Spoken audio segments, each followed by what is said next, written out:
Hey Liquor Bee family, this is Quinten again. This is another monthly update of Liquor Bee. Just point of this to try to keep you updated with what we've got going on, what we plan to get accomplished, and what's new out there, and just any other helpful tips and announcements that we may have.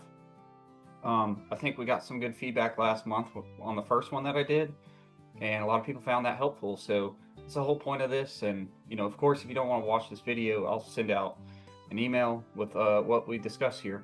But let's get into August. Okay, so what's new, what's coming, and what you should know. August update, Liquor Bee. So what we've completed in August. This we've been hearing a lot of feedback from stores, and we'll have more of these things to come. But we have the back office, the Liquor Bee portal, liquorbee.com. We have liquorbee.com. There's a lot of things, a lot of different sites, a lot of different, we're our architecture. We have microservices. They're kind of two separate systems, and they talk to each other. Well, the back office, which controls your POS, that's called our back office. We called it Liquor Bee. It was never named. We've kind of renamed it now and called it Liquor Bee Gateway. The point of it being the gateway is it's a gateway to your ordering and your receiving. So that's what that is, and it's got miscellaneous tooling in there as well. But that's kind of what we've branded that, and we made it simpler where when you log in, there's 4 squares. You got your receiving, your ordering, reporting, and tooling. So that was feedback because it was all over the place, and I totally understand. And if for those of you who've been around since we've been, we started out as a bot business and kind of built the system around it, and we've had to redesign it because it doesn't make sense to build it anymore around a bot. It's a POS that includes a bot service. So the redesign was very much needed and long overdue, and I think a lot of you guys have enjoyed seeing that, and it just makes it simpler.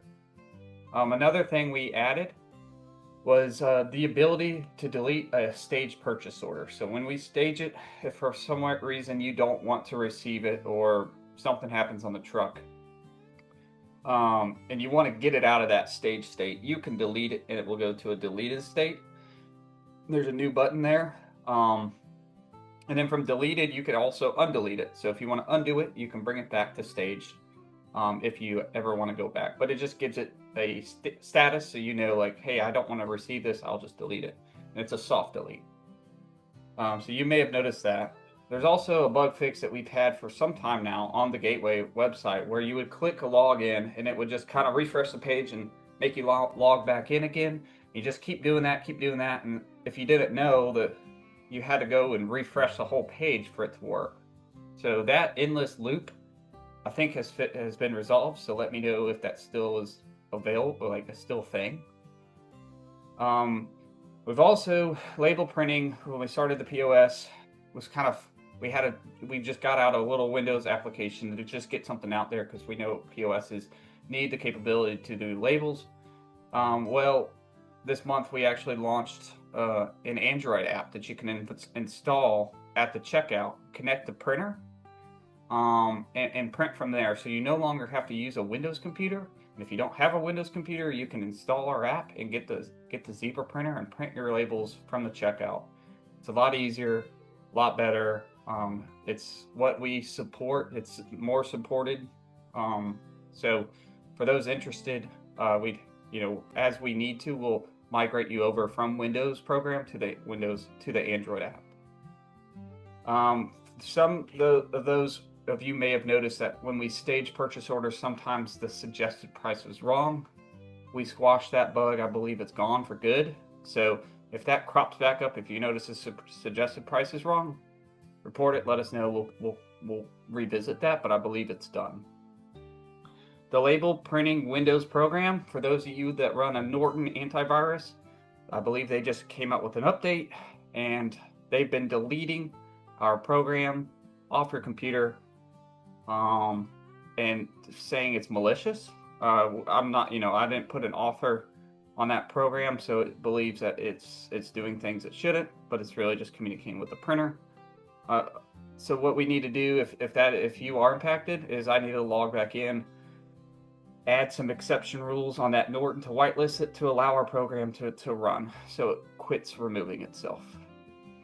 Some of you this past month, we said we would do quarterly check-ins, and I found that super helpful. So I called a lot of you and got some good feedback, and just wanted to really touch base with you, because sometimes the last time I talked to you face to face or anything like that, or on a phone, like with communication besides text, was the day that I showed up to help install.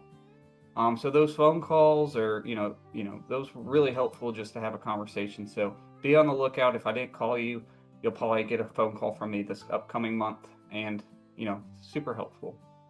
I hope for you as it was super helpful for me. Some feedback that we got was, this was a great suggestion: monthly snapshot of inventory value at end of month. So at the end of this month, you're about to see it. We're going to send you an email of the snapshot of the value of all your inventory that you have at your store, along with the details of, like, on an item level, like quantity on hand, what you got of each item, and the value, as well as some other helpful metrics that we do for you just month to month. Like, we've staged X amount of orders, we changed X amount of prices through it for you, just other stuff that our system does for you, month, week to week, day to day, just things, a summary. But that was a great suggestion, and I think a couple stores suggested that during our quarterly calls. And I think a lot of you will find value, because you'll be able to compare last month to this month. Like, hey, I ended with this value this month, and next month I ended at this. So you may want to, there may be a reason why your inventory is lower or higher or whatever. Just helps you monitor what that is. And then we also committed to doing more YouTube videos and how-to. So I believe we've got a good catalog of YouTubes, and we need to do more. We should do more. A lot of times it's easier for us to just text you a little video and just be done with it, but we should spend the time to actually go upload to YouTube and create a YouTube video out of it. And that'll, it's just nice to have that. So we'll continue to build out more, but we've got a good list already so far. Now, this next slide got a lot of to-dos. That being said, we are here because we just listen to y'all. Like, Mississippi liquor stores, that's our focus. That's what we hear our feedback on. So our to-do list is quite long, and this is no particular order. And there's a lot on the screen, but I'll zoom in on this little picture I want you to see, because I'm really excited for that one. But anyway, back office sales reporting updates.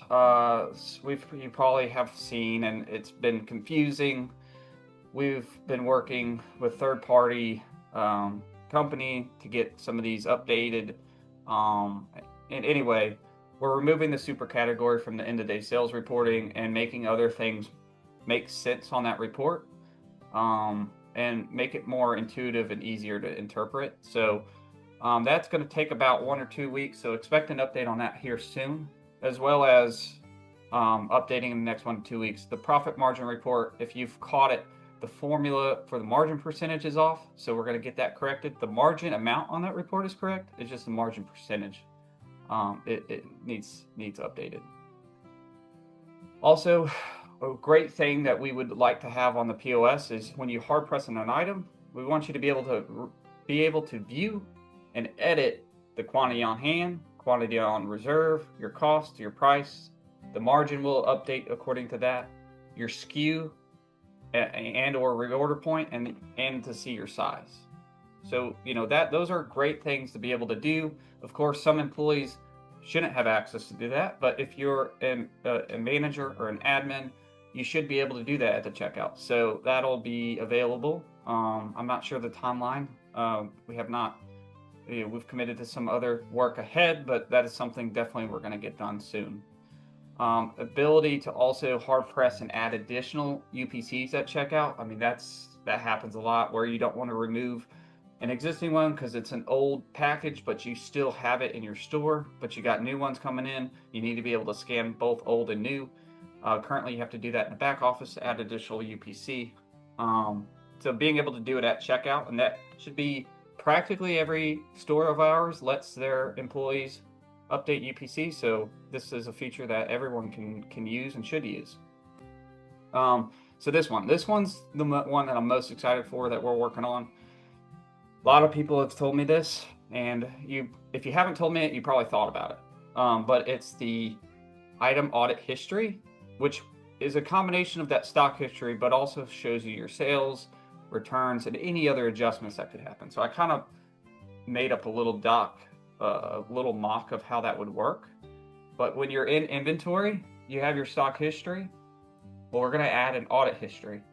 So for example, the first time that this been received, you received 24, made sales the next day, so we minus 5, so there's 19. There was a return the next day, so now that's back up to 20. You had 3 more sales, so it's 17. Somebody went in and adjusted it, which we may add an adjustment reason, so you know why. But there was an adjustment of -2, so maybe something broke or whatever. Maybe you did inventory and it was off anyway. Now it's 15.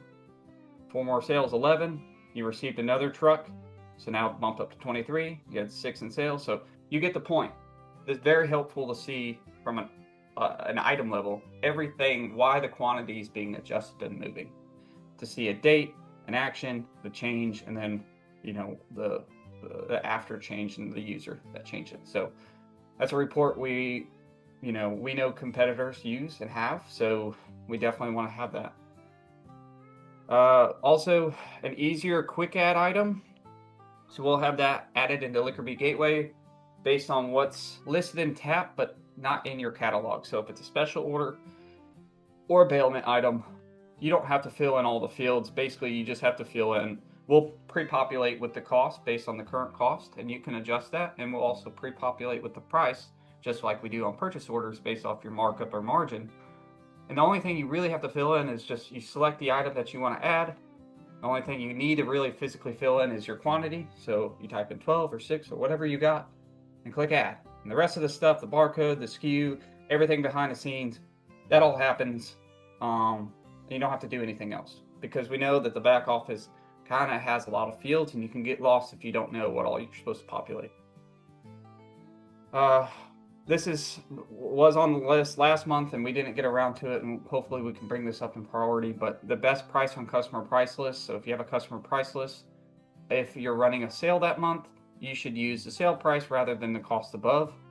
So that's a configuration that we need to do to have either the best price be used or whatever that is, whether that's the cost above or the discounted price for that month. So for most of you, that's probably not something that you'll use, but some stores have asked for it, and we are committed to getting that out there.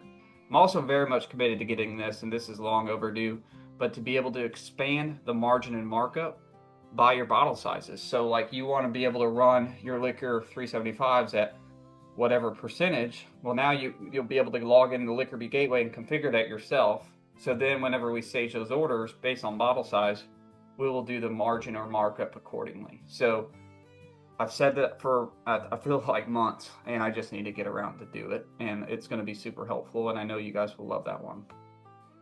Being able to manage your scheduled price changes. So if you are a person that has sale prices, or you just want to schedule prices for like promotion periods, being able to go into the view, having a better view to schedule that, I need to build and make available to you. So, I'm pretty sure a lot of these things will get done in the next month. So they'll come off these lists, especially this one, card on file ability. This one is, we should have in the next week, at least something that we know works. What we just don't want to do is mess up anything else on the system. So that's why some of these things we spend a little bit more time with keeping it and not shipping it so fast, because we really don't want to cause you any disruption in how you run, but we also want to give you those services and features. So there's a balance, and we want to make sure we're not rushing something. Now that summer is cooling down and fall's picking up, especially now more than ever, we need to just make sure we're pumping out quality. Inventory module, that's useful for our team, and I know for you, but when you do inventory, having a better module that you can go in there and count your items and see which ones are off. That's helpful. So, still on our to-do list, but definitely not forgotten. This is just kind of for me. Some of you guys notice that if a customer, if you have a loyalty program and you don't include an email address or a phone number, you can't really edit it, or you have to edit and fill in something to save it. So I'm just, the database is requiring those fields. So what I'm doing is, I'm just going to go ahead and have a job that sets something as like example at example.com, give it a dummy phone number if it needs one. So then if you need to go in there and edit it, it at least has something there. So you don't have to populate it. It's just from a usability aspect, like that needs to get done. So then you can go up there and edit it with an email address of the actual store or whoever customer if they need it. For those local in Oxford or maybe in Jackson, there's Josh. He's take a break delivery. We're working through an integration with him. It's kind of like a DoorDash, but more information to come on that. I think they're a little better with how they deposit money. They use a credit card, their own credit card at checkout, so you actually get your funds right then and there. And DoorDash, I believe, holds on to it a little longer. So they are local, they're Mississippi, and so are we. So we're just trying to do things, we're trying to work with other small Mississippi companies as well. This was another feedback we got from a quarterly suggestion, but excluding customers from participating in loyalty program or being able to accrue points if they've received a discount on the order. So like now they shouldn't be able to double dip. So there's going to be a setting, and if you got that turned on and a customer is in a loyalty program, but they get a discount for whatever reason, they won't get credit for points. So that's something that was voiced to us, and it makes sense, and that's something we'll get done. This is I'm kind of blocked in this. Southern State Beverage. I've called a few times, haven't made it past the receptionist. So there's Paul, the manager, out in the warehouse, and he was supposed to return my calls, but never has. I may send Will over there, but if you guys have any in at all, I told Brittany, the receptionist, that we're not trying to sell them anything. If anything, we want to push volume their way, because we want, basically they could order through our system, and we'll stage those orders just like we do for liquor. And if anything, it benefits them more than it would benefit us. And all we want to do is work with them and integrate. But we can't really make it past the first phone call. So if you know of anybody and say, hey, those Liquor Bee guys are legit, you should take that meeting. Like, please help us out. We do want to get that to you, because I know a lot of you order it, and that's the only thing you have to manually put in now. So that's like the last little piece, and then everything's automated. Profit margin reporting using cost of goods sold, important metric. That's still being worked and coming. Cost above button on checkout, again, still being worked and is on the way. This back office reporting layout upgrade. So from the back office, we know our reporting, there's a lot to it. There's just a lot of stuff. So that's being worked to make that layout easier and simpler. If you have the Android app, I'm going to be updating that Android app to be able to view items that you want to print. So right now that thing just runs, and you go to label printing page on the Liquor Bee Gateway site, and you select the item. Well, being able to select the item on the Android app would also be helpful. So I'm going to add that functionality there so that you can do all your printing from the checkout without having to log into another site. It's more practical. Label printing updates as well. If you are using Liquor Bee Gateway page, after searching, your prior selections go away. So if you have something checked and then search one and find it and check it, well, the other item that you had checked will go away. There's other things that I need to update with that page as well, as more and more stores are using it. I'm hearing more and more feedback, so that page will be getting updated. And then we'll be making changes on the back office for when you're in a catalog or inventory and you're searching items and you've got, you're on page 2 of, 15, and you click an item. being able to go back, and it brings you back to page 2 of 15. We've heard is super helpful. Other competitors have that, and instead of just restarting you back at the start, you kind of lose your place currently. So that's just some features and feedback. Obviously, that's not like preventing your store from running, but it's just some of these things are like, these are things that are other competitors are doing, and it just makes it easier. So we could and should do better on some of that. So like I said, pretty lengthy to-do list. But this right here, this is how we continue, to deliver, to make our product the best for you and make us, so ultimately make your life a lot easier. So we're listening. This is a lot of work for us, but we certainly will do it because we know it'll have a big impact on you. And other competitors are not willing to go this deep with one specific market, and that's our edge, and that's this is what we're committed to do. Metrics this year. So I'll put how much it's up from last month. So we've staged $15.5 million worth of inventory. So this past month we did $3.5 million. We've staged a total of 83,000 items. That's above, I rounded these the whole number. So up about 20,000. We've had 9,200 account logins. That's roughly 1,000 more this month. We've had 2,900 purchase now clicks. That's up 400. So about 100 a week. 15 mil spent through the site. That's up 3.5 million. And we have 3,400 barcode SKU entries in our dictionary, and that's up 400. New metric that we added this month that we'll start tracking month to month. So we've had 9,400 price changes using our automation. So whenever you go in the receiving and you change price, that's happened 9,400 times across our platform. So that's helping you make sure your margins stay intact, and that's ultimately part of the service is we want to make sure that your store is running effectively and efficiently. So that's a metric that we're tracking, making sure your prices and margins are being updated as you're receiving with the appropriate margin you're looking to hit. Announcements. There's a couple things, but first one, thank you guys so much for the referrals. There's a lot of stores that have sent business our way, and we don't spend any marketing money, and we're a team of 3, and we very thankful for all the word of mouth that you spread, and we've already had a few stores get referrals, and we told them that we were going to give them a free month of free subscription, and super thankful for the word of mouth, and that you believe that it's good enough to share with others, and that means a lot to us. And please, if you have anybody, we'd certainly love the opportunity to help others. And then just for those that probably know this already, but just kind of more of a heads up, Will and his wife, they're expecting a baby at the end of the month. They're going to be first-time parents. Put a moratorium on Will for that week. And I told him we're not going to be boarding any new stores at least for 2 weeks. And so he may be catching an itch and probably just calling you because he's stuck in the house with a baby.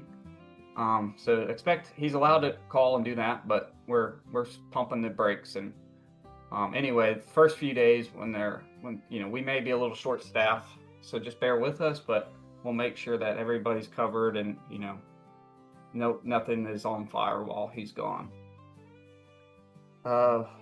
Helpful tips. I left it on from last month, so if you already heard of this, feel free to end the video. But if you're new, some helpful tips that we know to do, and I'll try to add more to this as I find, maybe as we come up with more, it'll be a running list, but include your permit number on your store name because it will print on the receipt. Add permit numbers to your wholesale customers because that will also print on the receipt. And for wholesale reporting, you should prefix your customer names with parentheses W, and then it will show up on a report. And retail, and if they're just a regular customer, just C for clarity. So if they're a normal customer, C, which is not too super important. It's really that W. The W1 is the one that will get it on our report. And when you have to do your monthly reporting to the state, that's the report you run, and you click a couple buttons, you copy and paste it, and I'll be doing a to-do video, how-to video on that, so there'll be its own YouTube video, because I know there's some people that still have questions with that, but essentially it saves you a lot of time clicking through things, and you can file that really easy. But yeah, that's all I got this month, and for those that listen this far, thanks so much for everything that you do for us. Labor Day weekend's coming up. I hope you guys, have a good, busy, strong weekend, and fall's just around the corner, and things start picking back up. And wish everyone well. And don't talk to you until now and next month. Have a good rest of this month, and I'll be back next month with another update. All right, see you guys.